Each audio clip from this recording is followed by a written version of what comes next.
So 2016, as you know, was the year of surprises. And there's a list of just an incredible array of surprises, which of course makes the job of predicting and forecasting quite difficult. And when you do find somebody who has an ability to sift the noise from the news, as we say, we embrace them, because this was not a year we could have predicted. Although I will tell you, if you look at the YouTubes of Brian, you'll find out, by the way, everything he's done is on YouTube. You can check it out. And I tell you, we followed this guy since 2008, and he's called it right every step along the way. And if you want to find out for yourself, go look at some of the old YouTubes. It's all there. We don't make this stuff up. And of course, we arranged yesterday, especially for today, to break 2,000 on the Dow, 20,000 which my son reminded me. I said would certainly happen in this decade. I said it about 7 years ago. He found a slide from an old presentation I'd done, and he sent it to me and said, "Dad, I don't know if you remember, but you predicted this. It's ahead of schedule actually." But for those of us who are in the market, I'm not surprised. Many of us think there's plenty more to come. So here's the business we're in, really, is recognizing the power of this long-term graph. And you'll see a couple of things over here that I think are very powerful. First of all, you see what happened to $1 if you did absolutely nothing, zero. And that's the challenge, is to do nothing in the face of your instincts. And just let it compound in according to the big indexes. What you'll see is that the numbers are just absolutely stellar. When you look at small cap, much bigger than large cap, which is well validated, by the way. And both equity categories, all equity categories, have way outperformed bonds. So those are the things you've got to keep in mind, and way outperformed inflation as well, which totally dwarfed by the performance equities. The key, though, is to understand the volatility and to distinguish risk from volatility. Most people out there don't understand the difference. In fact, most of the graduates of great MBA school and finance programs will tell you they measure risk by volatility. We have a fundamentally different view of risk.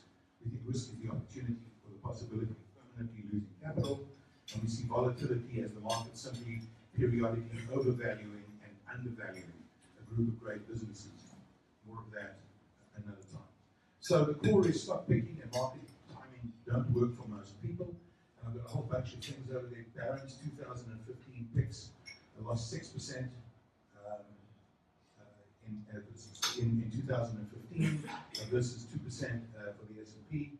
The 2016 picks of Barron's, and Barron's is one of the better publications, earned 3% against 12% for the S&P. George Soros lost $1 billion in 2016 on a wrong call. Post-Trump, there you go. Couldn't have happened to a more deserving guy. Carl Icahn's flagship fund lost 20% in 2016 after an 18% loss in 2015, and Buffett's famous bet that the S&P index would beat a hedge fund is winning handily, about 65.7% up versus 21% at last count. So we're, and of course we don't take bets. We don't do that stuff. We're not in the market timing. We're in what's called we're in the strategic wealth deployment area. We are not in the stock picking market timing business, as you know. So this is the market mechanism. This is what we play with. We allow the market to work for us. Basically, those people who think they can do stock picking assume that they have more information, better insights, more data than the entire market mechanism, the pricing mechanism in the market, which is a giant machine that sucks in all the data known about the company, the environment, the predictions of everybody, takes all of that universe of data and pumps it out in something called the price. And in the long run, the markets are efficient, although in the short run there are distortions. But we very much set the sails and let the markets do its work and then adjust them accordingly. Most people don't outsmart the other investors. If you look at a pool of active managers, and this is a 15-year period ending in 2015, you see that at the end of 15 years, only 43% survived. Only 43% survived, and only 17% beat their benchmarks. So why would you pay the huge fees and prices when you've got such a low chance of picking an active manager who's going to win? And then, if you pick the right one, you've got this huge burden called income tax. So it's not just what you earn, but it's what you keep.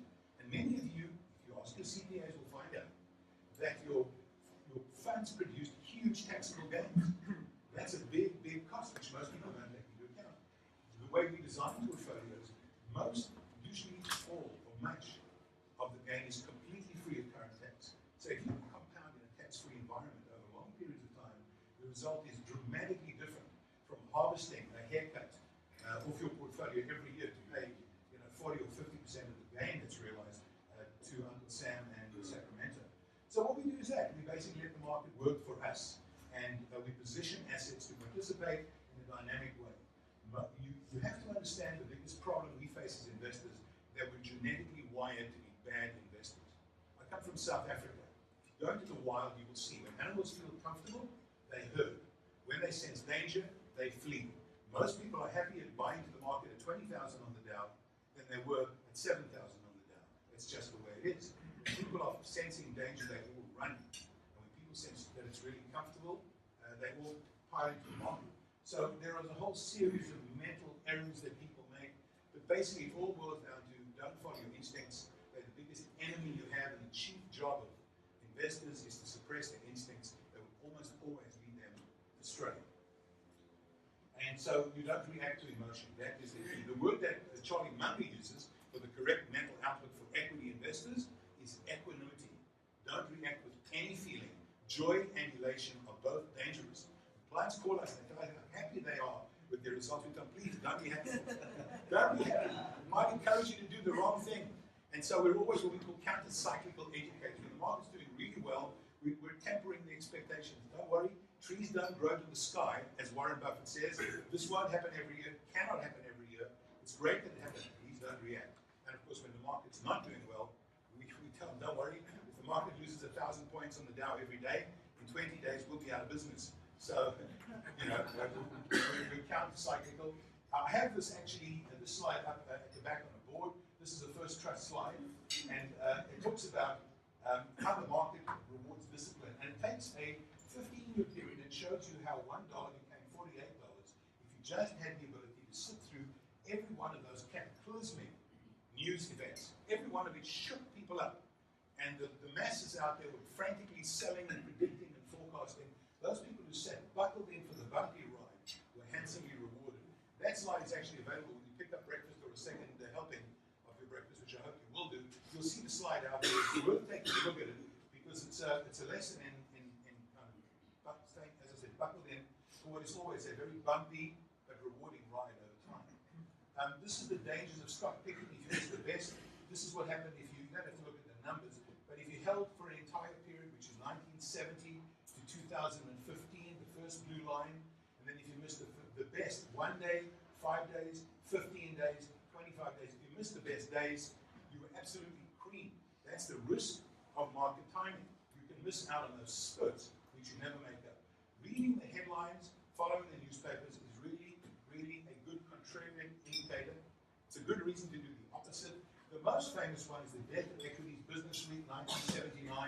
If you bought that week, you were at the beginning of the most dramatic bull market in American stock market history. That was the day to buy. Take a look at Newsweek. They give you the big bad bear. Take a look at 1974. It was just near the bottom of that huge subsequent climb. There's a science action. Here's another one. Brazil takes off. 2009. I don't know if you know what happened to the Brazilian economy after 2009, but it was probably a 45-degree downward sloping curve until now.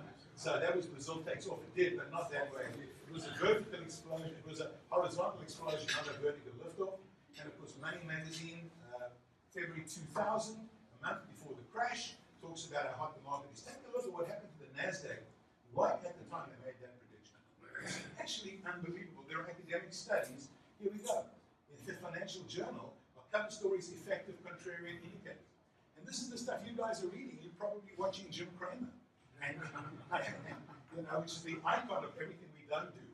And this is the chart that shows you why you have to be diversified. Every one of those colors symbolizes another sector. No need to get into the details, but there's no discernible pattern.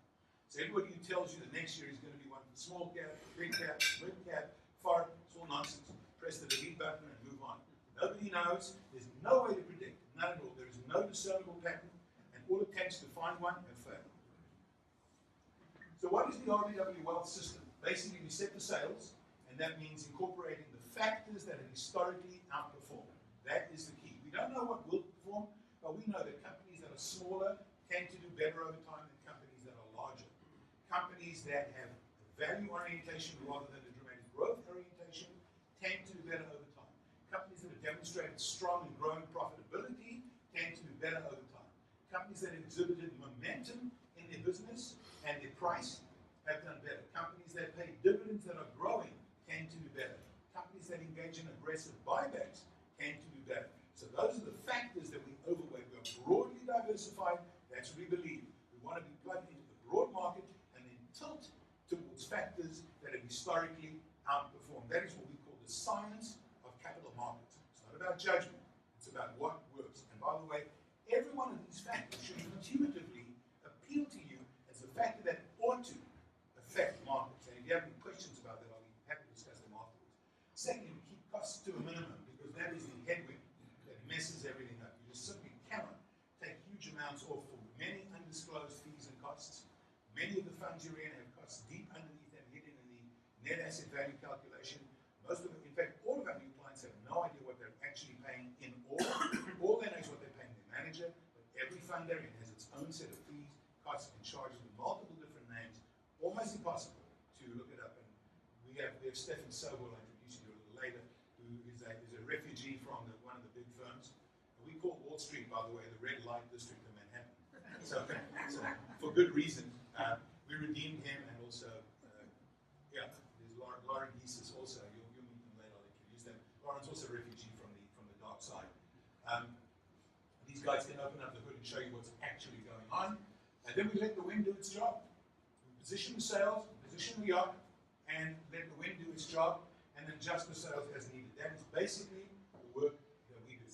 Now, the other thing I want to tell you is we offer fiduciaries. That is very different from your typical family stockbroker who has no fiduciary duty to their clients. What they have is what's called a suitability requirement. Don't want to get into legal issues, just know the difference is vast. And we have a couple of lawyers in the room. If you have any questions afterwards, we can deal with it. But fiduciaries have to deal in your best interest and have to put your interests above their own. People who act in what's called a suitability simply have to determine that the investment is suitable. It does not have to be the most suitable. So if it has costs that are 2, 3, 4, 5 times what a low-cost ETF fund is, that doesn't matter. They can put that in. That's where they get their cruises from, their health insurance, their pension plan, all gets paid out of the extra vigorage that they take. So you want something that's transparent, liquid, and where you know exactly what you're getting, why it's in the portfolio, and how much you're paying. So that's the difference. So you already know what we do. It's all based on the research primarily of Fama and French. Eugene Fama won the Nobel Prize. By the way, if we at RVW sound arrogant, do not misunderstand. We are not arrogant. We're simply sitting on the shoulders of giants. And the great skill we have is to pick the giants on whose shoulders we sit. That's what we bring you. It is the wisdom that works. And we know that it's worked over 100 years of backtesting. Because we sit on the shoulders of people like Warren Buffett, Charlie Munger, Brian Wesbury, Eugene Fama, Professor Jeremy Siegel. These are people who actually think. John Bogle. You can either have that crowd or you can have the Wall Street crowd, the Jim Graham types. There are many analyses on it I could take you through, but I'm not going to. This simply shows you what's called the small cap premium. Over long periods of time, small caps do better than large caps, not all the time, but you can see it over here. You can see it over here over 10 years. The small cap does way better than large cap. That's why we tilt towards small cap. You'll see this is value minus growth. So you see over 10 years, value way outperforms growth. So we don't make this stuff up. We know what works. We simply have to apply it. And here you can see all of the premiums, and you can see over a 10-year period, the factors that we include outperform most of the time over long periods of time. Here you can see it. These are all multiple things. I just wanted to deal with 2 more issues, and then I'm going to hand over to Brian. This is one of the reasons we use First Trust as one of our key providers. This is one of their funds, and it shows you when you select scientifically, as opposed to simply using a broad index, you get the blue outcome instead of the green outcome. The blue outcome is there, the First Trust large cap core, and the green one is the S&P 500. You can see the blue has significantly outperformed the green one over a year, and it happens over all kinds of stuff. Here's another one. If you want to be in technology, most people will tell you to buy QQQ, right? Which is the NASDAQ cap-weighted index. That's what most people out there buy. We don't. The way we access technology is through the First called QTEC, QTEC. That's the blue one. So you see there are vast differences between what most people do and what we do. Because and Brian will hopefully get through that. I want to end with this. These are the 9 annual investors' resolutions that RVW advocates every year at this time. And I'll just read them to you because you may not be able to see them. Number 1, save more and spend less. Number 2, review my will to make sure it's current. Number 3, review beneficiary designations in my life insurance, IRAs, 401ks to make sure they are current. Remember that your beneficiary designations trump your will provisions. Most people don't know that. And we have a client right now who had no idea at all. He thought his will was governing his assets, they don't. Watch and read financial news for entertainment and not for investment advice. There's one thing you take away from this, and I know Brian will tell you the same. That's the core. Number 5, remember, I don't know more than the market. That's pretty much what I've been trying to say. Number 6, realize that what's happening now in the market will change, maybe for better, maybe for worse, but it will change. Number 7, don't let emotions control my investment behavior. Stick to my plan. Number 8, trust the financial science behind the way I invest. And number 9, enjoy life and put that at the front. Thank you, ladies and gentlemen. I'm going to hand over to Brian. Brian Wesbury. And I want to tell you today that we are under new management. And the best way for me to explain this is out of the corner of our eyes, out of the corner of our ears, none of us can escape the news. All right, you were talking about headlines on magazines. You're in the grocery store. There they are. I sit on airplanes a lot. So there's a person in front of me or 2 rows in front of me, they're reading USA Today. I can read the headlines. All of that stuff. When you shop for something on the internet, that ad pops up all the time. Well, so do headlines from stories. Click on this and find out why Bush is an idiot, or Trump is an idiot, or Hillary is an idiot, or whatever. And all of that stuff invades our brain and makes us think about the world in certain ways, right? Out of the corner of our ears, and I'm going to tell you that a lot of that stuff misleads us. It sends us down a different path. And one of the things that's going to happen in these next couple of years, in my opinion, especially intensely right now, is that if you pay attention to what's coming in the corner of your eyes and the corner of your ears about politics, you're going to be misled.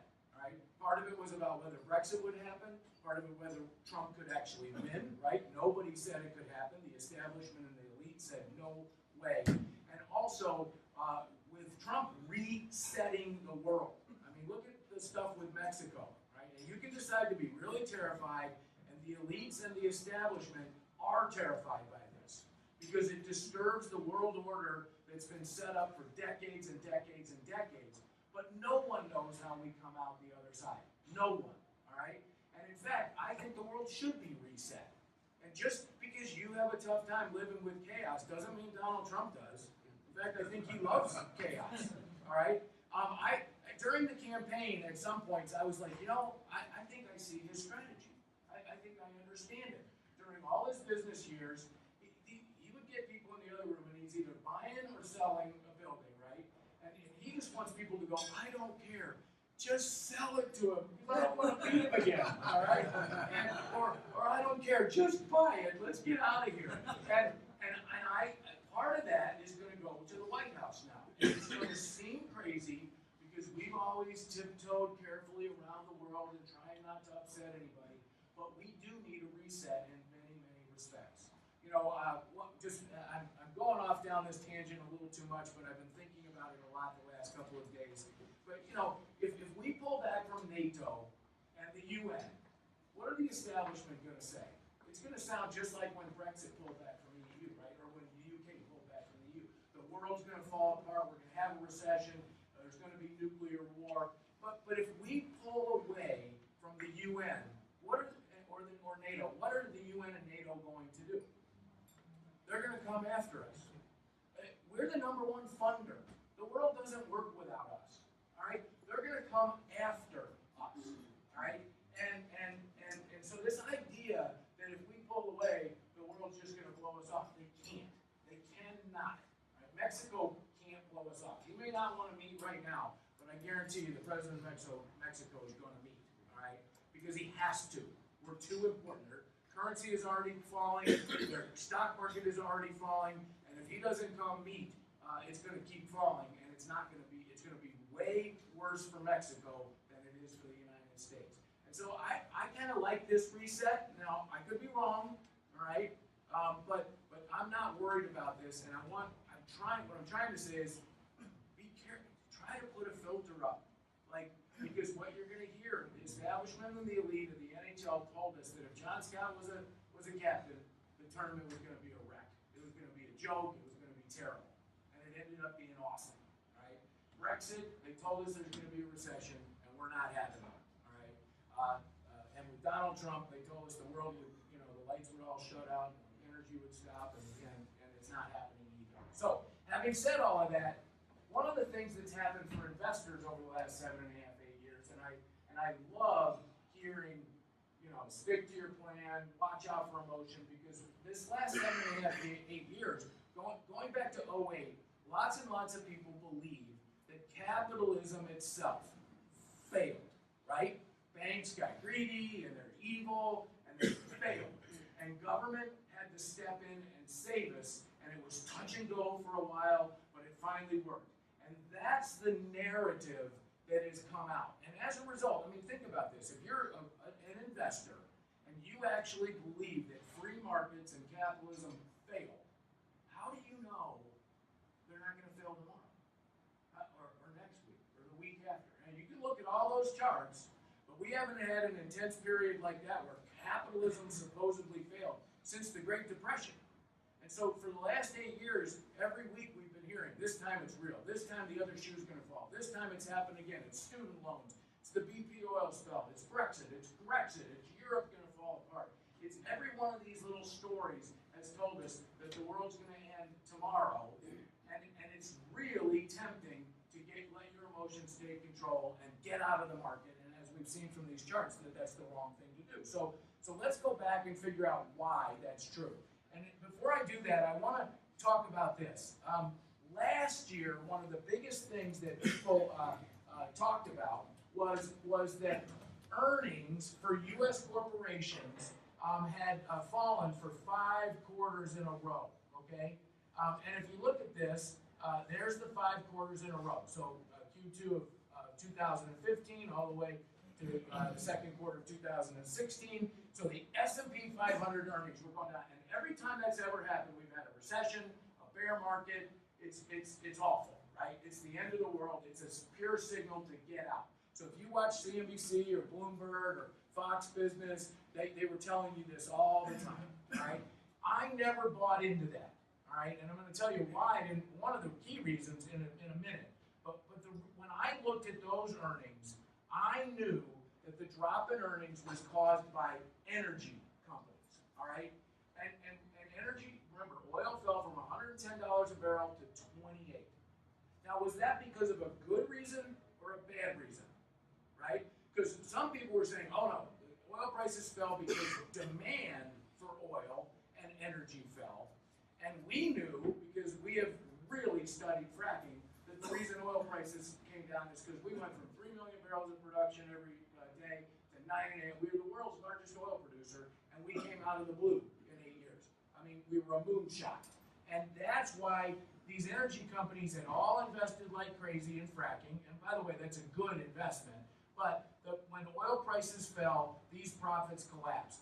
And if you look at non-energy companies, those profits slowed down, but they didn't fall. And one of the reasons they slowed down was because oil was so prevalent everywhere. Not oil, but the business of drilling, right? Pipes and steel and pumps and trucks and railroad cars and everything that they use to frack.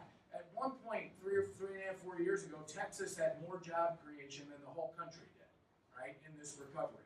That's how big it was. All right, North Dakota, for a 500 square foot studio apartment, you were paying $4,000 a month. They had to pay workers at McDonald's like $60 an hour. All right, you could make $150,000 a year to drive a truck because they couldn't get enough people to go up there.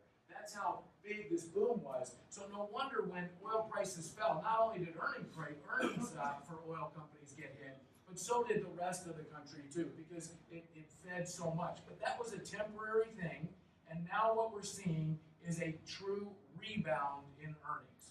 This is the quarter we're in right now, and we're actually up about 5%. We've got about 30 more companies in. If you look at this number, that's what we expect over the next 6 months. And over the next year, the consensus of all the analysts that follow all the 500 companies in the S&P expect 20% growth in earnings.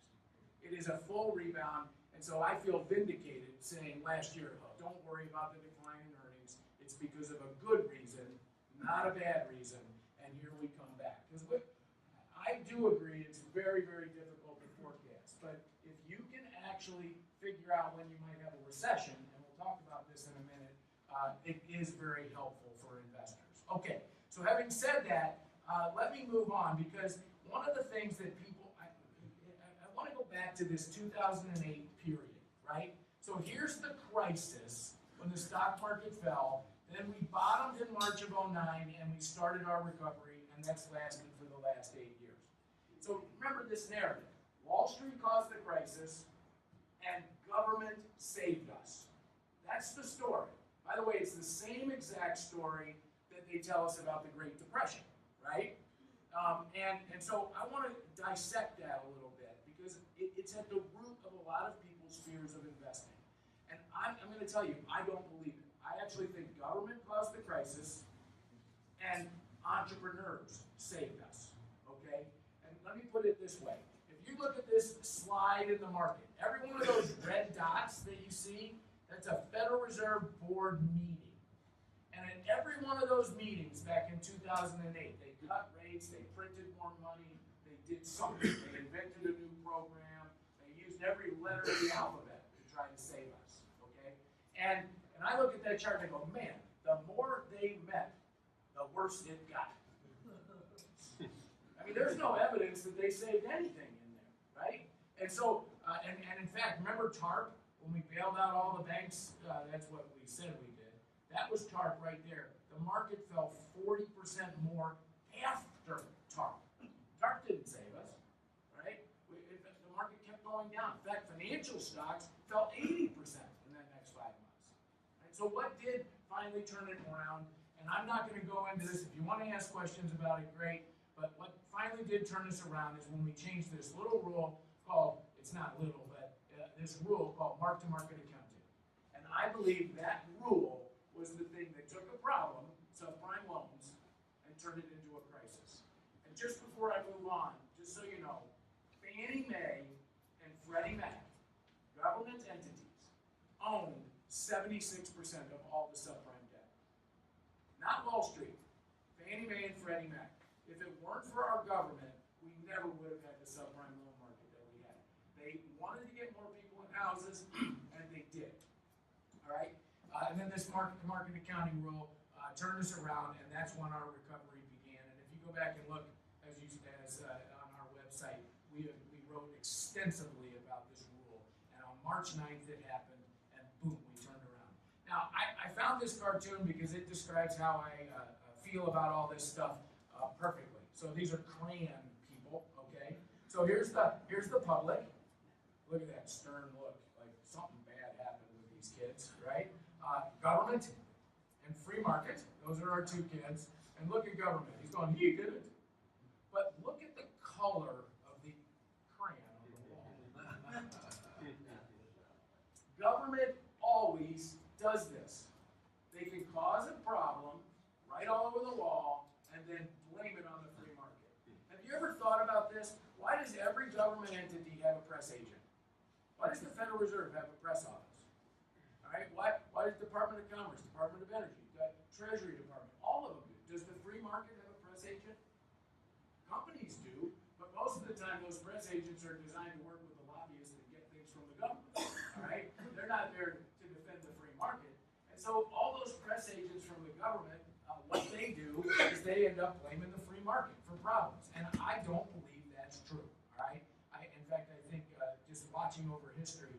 And so my view is that that's exactly what happened. All right, now, I want to come back to this because a lot of people believe that the Federal Reserve, and that's what this is, the monetary base. The Federal Reserve, they did quantitative easing, right? They bought all those bonds, QE1, QE2, QE3, $3.5 trillion worth of bonds. I don't know how well read on the internet you are, but if you follow financial stuff on the internet, you couldn't have avoided. There's no way. This is out of the front of your eye and out of the middle of your ear, okay? Glenn Beck, Peter Schiff, Ron Paul, all right, Stansberry, all right, Stockman, the guy who used to work at OMB for Reagan.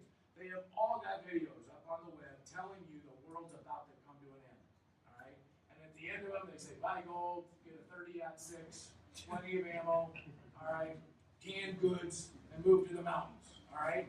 Because the world's coming to an end, we're going to have hyperinflation, and by the way, they're technically correct. Technically, when the Federal Reserve buys $3.5 trillion worth of bonds and prints $3.5 trillion, that should create hyperinflation. It should, all right? There's no doubt.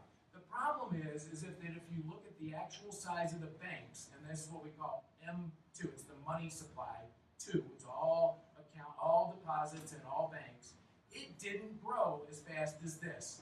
There's this triangle in here of money that never made it into the economy. So the Fed was printing all this money, but it never made it in. And why? The question is why. With one hand, the Fed jamming money in, with the other hand, we're regulating banks like never before, right? New capital requirements, Dodd-Frank, all of that stuff. And that's why this money never made it in, and why we never had hyperinflation, why gold isn't $5,000 an ounce, why you're so glad you didn't put it all in canned goods, all right, and move to the hills. And so the bottom line is this didn't work. And my view is that this is not what created our recovery. It's not, right? See, because some people say it's all just a sugar high. And when the Fed raises rates, it's all going to go away. And you've just had a mirage happen in front of you, okay?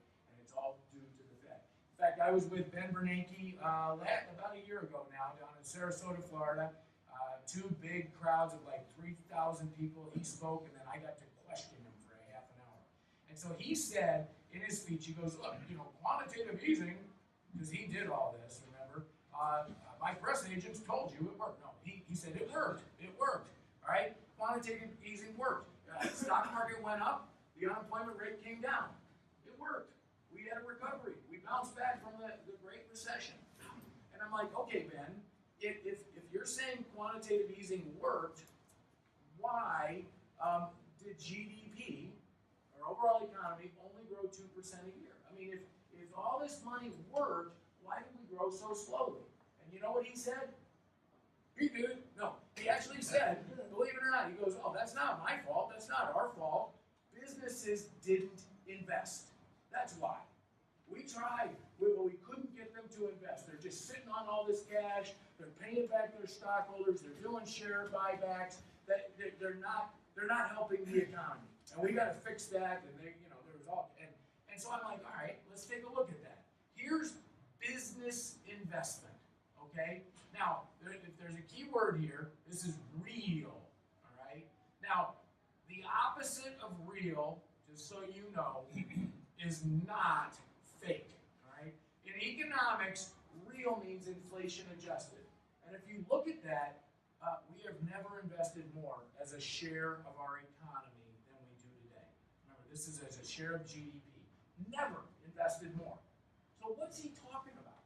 Like, if we had all this real investment back here, why do people think businesses aren't investing? And let me explain. Real is a special number. It's inflation adjusted. How many of you own an iPhone? Like everybody, right? So the iPhone 6, I'm going to go back to that. I know we're on to the 7 now, almost probably the 8. But I know the math on this one. The mid-range one, the medium one, 64 gigabytes of flash memory. It's a hard drive on a chip. Flash memory was invented right back here, all right, when it finally became available. In 1991, 1 gigabyte of flash memory, you know how much it cost? $45,000. Brand new technology. Times 64 equals $2.88 million. And you bought that phone for $99 plus a 2-year plan. All right? When you can get $3 million worth of stuff for $99, it makes it look like you're not investing when you really are, right? And that's what's happening with the cost of everything in technology. And businesses are able to raise productivity and efficiency with very small investments. Think of Uber. They don't even show up on this chart because it's like 9 people in a garage with 4 computers, all right? Now, they do own a couple of self-driving cars, and they're up in Pittsburgh somewhere, but 95% of the cars that Uber uses are owned by the drivers, not by Uber, right? So how much investment did Uber make to be worth $66 billion? They have a bigger market cap than all the rental car companies combined, and they don't own a car, hardly, all right? And so this idea that you have to have all this nominal investment to create wealth, we live in a different world. And in fact, I want to spend 1 minute on this, and I'll get to the end here. A lot of people call what we're living in today a new normal. I do not like that phrase. I don't. And the reason is, I look out at investors every day in talks, and if I were you and I heard a new normal, I'd be scared. Because can anybody in here tell me, is a new normal good or is it bad? Was New Coke? What about New Coke? Like, New Tide, I think that came out in like 1977. I love that smell. I still use it, all right? You know, so it's like, is it new normal? Is it New Coke or is it New Tide? Is new long-lasting or short-lived? Is it good or is it bad? Nobody knows, you know? And so this idea that we're in a new world, I don't buy it. I don't buy it. I do not like that phrase new. In fact, let me tell you, I do believe we've had a normal economic recovery. Now, I get it. There's news everywhere, Twitter, the world's moving really fast and all that, but it's been a normal recovery. And when I say normal, I'm using it in a qualitative sense, not 2% versus 4, 3, or unemployment or this or that. Stock market did this or that. I'm saying what causes growth? What is a normal reason for growth? And I'm going to tell you what it is: entrepreneurship, innovation, creativity, elbow grease, cleverness. So if you look back at this last 8 years, fracking gone from 3 million to 9.5 million barrels a day. I've already said that. The cloud, smartphones, tablets, apps, all of these things have happened in the last 8 years. You know, 8 years ago, almost to the day, basically, we mapped the human genome. All right? Supercomputers running 24/7, dry ice packed around them so they don't blow up and all that stuff. And it cost us $1 billion. It took a decade almost to crack it, right? And now, I just watched that commercial this morning. That lady scratching her head. Am I Irish? Am I Italian? You know, $79. She finds out, right? Not $1 billion, 79. That's all happened in the last 8 years. And Ben Bernanke and Janet Yellen have never fracked a well. They do not know how to crack the human genome. They don't know how to read a DNA chart, all right? They have never stayed up all night, you know, drinking Red Bull, writing naps. None of them, all right? This idea, if you get in your head that the government creates all this stuff, you've lost the battle. And so what I'm telling you is we've had a normal recovery, and it's not caused by the Fed, it's caused by entrepreneurship, all right? Now, what your next question should be, okay, Wesbury, you're talking about all this great technology. Why are we only growing 2%? Why is the economy so slow? Why did people get so mad about economics that they voted Trump in? You know, because they wanted Pennsylvania, Wisconsin, and everything else. It was more than just the PC stuff. It was everything, right? And I believe this is the answer right here. Government is just too darn big, right? If you think about technology that I just talked about, fracking, 3D printing, the cloud, smartphones, tablets, apps, big data, all this stuff. Those are thoroughbred technologies. Thoroughbreds. They can win the Kentucky Derby any day. All right. You look at these, but the horse has to carry a jockey. It's a weight on the horse, and that weight is government. All right. And when the jockey is 112 pounds, all right, you can win the Kentucky Derby. When the jockey is 188 pounds, you can't, all right?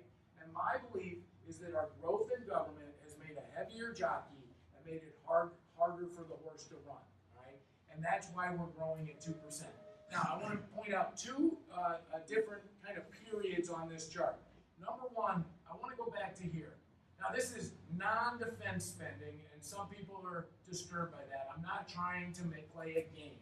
I'm getting to what the government does to help people, right? Food stamps, welfare, Social Security, Medicare, Medicaid, education, spending, infrastructure, all the things we do, all right? And if you go back here, a lot of politicians will tell you, and in fact, some economists, all right, will say the 50s and 60s, that was the heyday of America, right? That's when the middle class was born. That's when people could get ahead. That's when the American dream was available for everyone, right? You've heard that before. And now it's not true. Right? Well, you know what? Back here, government was 6% on average of GDP. Do you know what it is today? Non-defense, 17.9. It's 3 times bigger. And if government truly made the economy a better place, then shouldn't we be doing better today than we did in the 50s and 60s, right? Because all of us went to school, we learned John Maynard Keynes. Government spending helps the economy. Cutting spending, austerity, hurts the economy, right? The problem is that it never worked that way. You know, Ronald Reagan was elected right here, and Bill Clinton left office right here. And if you look at government spending under Reagan and Clinton, I don't know about Bush. The Bushes like to spend. All right, there they are right there. But if you look at that, let me clean this up. If you look at that, Reagan to Clinton, government spending went down as a share of GDP. And guess what? GDP grew 4% a year. Now it's gone up, and we've grown 2%. Keynes had it exactly backward. All right? The secret of Ronald Reagan, by the way, I guess we both can claim him, right? Because he lived in Illinois, went to college. He got an economics degree in Illinois before coming out to California. But he was so old that when he went and got his economics degree, Keynes hadn't taught yet. That was the secret, right? And so what's fascinating about this is if we want to get back to 4% growth, this line better come down, right? And I believe it will, right? I look at Trump as 3 different outcomes, right? The way you want to think of it. The best, the worst, I don't know what you want to call it, but he just stops, right? We already know he's not stopping. He's doing executive orders to roll back regulations and stuff like that. But if he just stopped putting more regulations in place, stopped letting taxes drift higher, stopped increasing spending, and sort of held the line. He's put a hiring freeze in place. Then what would happen is government would slowly fall as a share of GDP. Under Reagan and Clinton, they never actually cut government spending. They just kept it growing slower than our economy, all right? And so if all he did was stop it, we'd be in a better place in 3 or 4 years, right? If he actually gets aggressive and burns the house down, which he could, right? He's got the House, the Senate, and the White House. We could see a major cut in spending, and he's talked about that. If he works on getting a few Democrats, all right, for every vote, then we're somewhere in the middle. But it doesn't matter from my perspective. One way or another, this is heading down. As a result, that jockey is going to start winning a little bit less. And I believe that the horse, the economy, is going to start running a little bit faster. When you put that together with the earnings that I showed you already, accelerating, my belief is that the market is going to continue to rise in the years ahead. I am very bullish on this. One last quick point, and that is, the Fed's jamming in all that money with one hand. They're slamming regulations with the other hand. Dodd-Frank and all those things. What's Donald Trump going to do with regulation? He's going to release some of it, right? It's not going to be as bad. And as a result, my belief is all that money that the Fed did put in is going to start getting in, leaking in, if that's what you want to think about, how you want to think about it, into the economy. And that will boost inflation and interest rates in the years ahead. So I really do believe, the long-term chart of stocks outperforming bonds. We've had a 35-year, once in a multiple generations kind of bond market rally, and I think it's over. And inflation and interest rates are going to start start heading higher, not rapidly in the years ahead, but they're going to continue to rise. And then if we look out next 2 or 3 years from an economic point of view, I believe the stock market's going to outperform the bond. So we are under new management, and I'm telling you, get ready because it's going to be wild. And out of the corner of your ears and the corner of your eyes, if you want to think of it as the mainstream media, they're going to be freaking out. What I would highly recommend is that you don't let yourself get freaked out with them, because it's going to be an interesting 4 years. Thank you very, very much.